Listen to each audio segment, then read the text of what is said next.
RTX 5080 Inno3D OC unbiased review, because on this channel nobody is sending me GPUs, but I am lucky enough to be able to test out basically every single model on the market, so I try to give you guys my unbiased opinion. I try to do it just on GPUs which actually deserve it. So on GPUs which are really good or really bad, you will not really see me review, for example, I don't know, a WindForce RTX 5070, because it's such a boring card which you're buying just because it's cheap, pretty much. So with that said, let's get straight into it. Now, before we do it, just a little bit of context, and that is, in my personal PC, I am running an RTX 3090 Inno3D X4, the one with the fourth fan, fully RGB, and it's a great card. However, having been an Inno3D owner for a long time, I've had around 10 cards from Inno3D so far, and it may seem like a small number, but it's not a brand that is highly distributed in Europe, which is where I'm from, so it's actually pretty high sample size. And I've also seen some pass through, which I did not buy.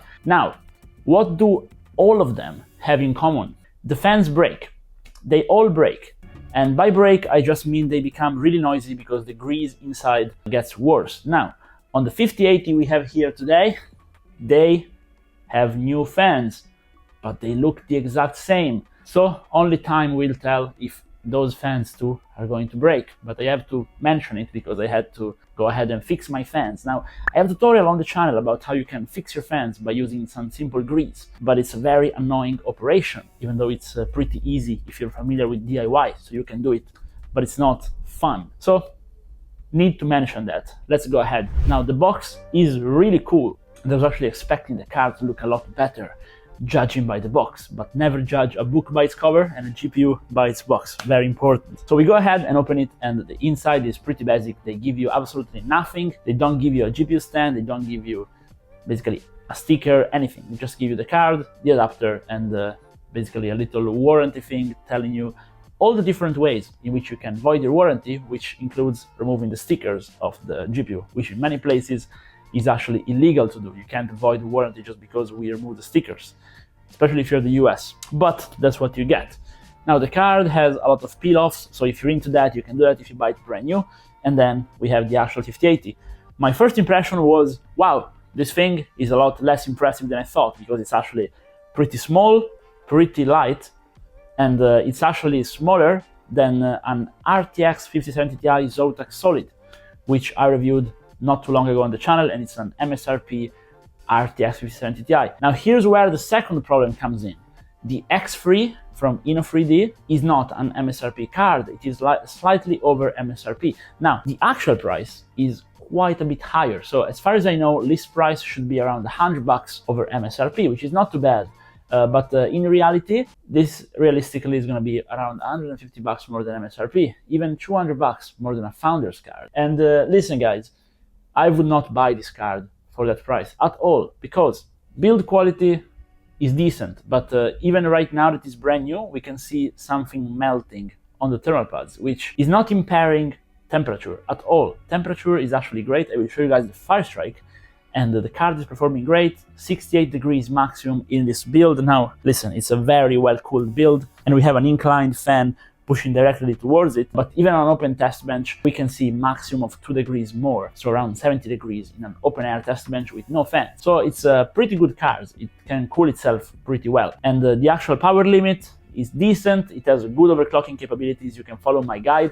I was able to get 360 megahertz on the core and the usual 2000 on the memory, so memory also is pretty good on this card. And the I/O on the back is standard. You have nothing extra, unlike Asus. If you've seen my Asus stuff RTX 5070 review, you see Asus is putting extra ports, which I appreciate. This one has the standard 5080 setup, pretty much. And it's not noisy at all. Now, Inno3D, another thing they've always had, which now is finally a bit different, is usually they run pretty loud at stock, or they run a little bit too warm at stock. But this card is actually doing decent. It has a good fan curve.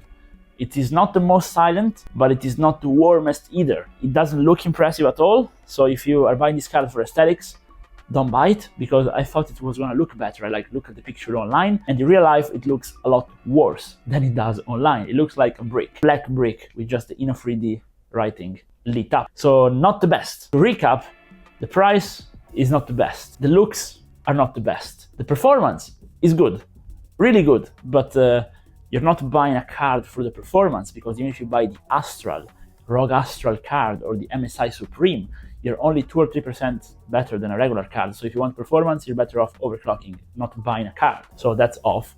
It has okay input-output ports, but nothing special. It has a cool packaging on the outside, but boring package on the inside. And it's not super quiet, it's not even loud. So it's a very unimpressive card overall, with a very unimpressive price. So if you can't find a GPU for the life of yours and you want to buy one right now, it's not, I mean, I guess you can buy it. If nobody buys them and they go on discount, sure, buy them. But if you have to choose among a few models, maybe don't buy this one. And this is gonna be my review for today. Now, of course, if you just buy it, plug it into your PC, you don't care about the aesthetics, it's gonna work perfect, because 5080s are all the same. They don't really change that much, and you should buy stuff based mostly on price, unless you're buying a premium item because you want the looks, pretty much. So if you bought one, it's gonna work, no worries. If you can choose, maybe choose something else. With that said, as usual, under my videos, I care a lot about you guys' comments, so let me know down below if you bought another one of Inno3D's card for the RTX 5000. Let me know what you guys think about it. And if you bought this one specifically and you disagree with me, please let me know why. Love to be wrong, so we can improve together as a community and just do right for each other, because I don't care which card you buy. I just try to help you guys out. And if you watched the video this far though, if you want to help me, maybe drop a like and subscribe. Bye bye.